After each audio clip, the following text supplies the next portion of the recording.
ఇప్పుడు ఓవరాల్ గా ఒకటి అన్నారు, మొన్న అన్నారు, ఇవాళ అన్నారు సిఎస్ ను జైలుకు పంపిస్తాం, అక్కడే temporary prison కడతామని.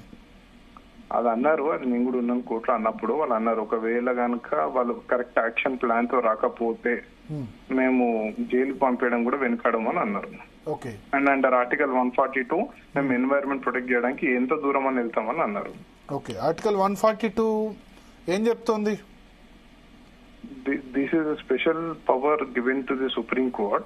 Okay. Article 142 law, in order to do justice between both the parties, Supreme Court can pass some special powers. It is a special power to the Supreme Court.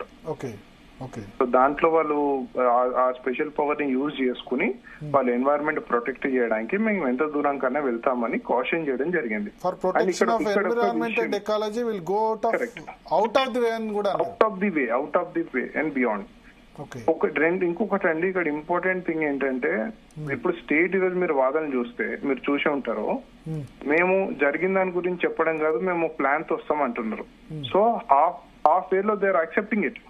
Deforestation అయిందని, deforestation అయింది అన్నప్పుడు who is responsible for the deforestation అన్నది కూడా చూడాలి. Okay okay. So మీ ఉద్దేశంలో ఇప్పుడు రాష్ట్ర ప్రభుత్వం ఇంకా కష్టమా ఈ ల్యాండ్స్ వాళ్ళు అమ్మాలనుకుంది ఏదైతే ఉందో, ఇక్కడ బదులు ఏమైనా లేకపోతే ఆల్టర్నేట్ ల్యాండ్, ఫారెస్ట్ ల్యాండ్ చూపించి అట్లా అమ్ముకునే అవకాశం ఉంటుందా? అమ్మొచ్చు, కానీ కాన్సిక్వెన్సెస్ ఫేస్ చేసుకుంటే అమ్ముకోవచ్చు. అంటే కాన్సిక్వెన్స్ అంటే సుప్రీంకోర్టు కన్విన్స్ చేసి ఇక్కడ బదులు వేరే చోట 400 ఎకరాలు చూపిస్తాం, అక్కడ అటవీ. My opinion you should not cell అండి, you can't cell.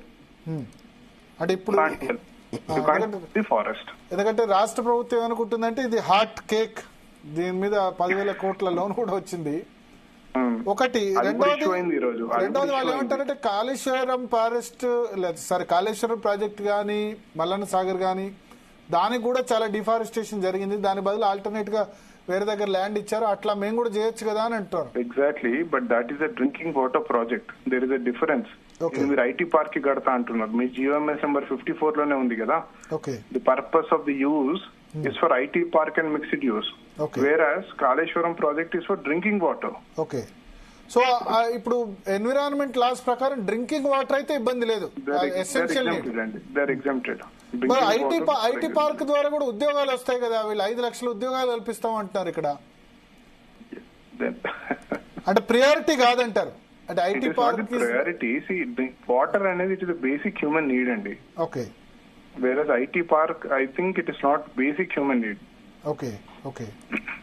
And there are several lands, చాలా ల్యాండ్స్ ఉన్నాయి కదా తెలంగాణలో. ఓకే. ఈ ఫారెస్ట్ ని ఎందుకు టచ్ చేయాలనేది క్వశ్చన్ ఇక్కడ. అంటే హైదరాబాద్ దగ్గరలో ఉన్న ల్యాండ్ ఇదే, ఎయిర్పోర్ట్ కు దగ్గరలో ఐటీ అంటే కంపెనీస్ కూడా హైదరాబాద్ దగ్గరలో వస్తాయి, ఎక్కడో ఇంటీరియర్ లో ములుగులో పెడితే అక్కడ పెడితే రావు కదా, ఆదిలాబాద్ లో పెడితే రావు కదా. అంటే ఒక్క ఇష్యూ ఏంటంటే nobody will be against development, develop అవ్వాలి, హైదరాబాద్ ఇంకా బాగుండాలి, but at the same time you need to protect the environment. Okay okay. You have to balance both the issues. Okay. So ఇప్పుడు ఈ కేసు ఇప్పుడు నెక్స్ట్ May 15కు వాయిదా వేశారు.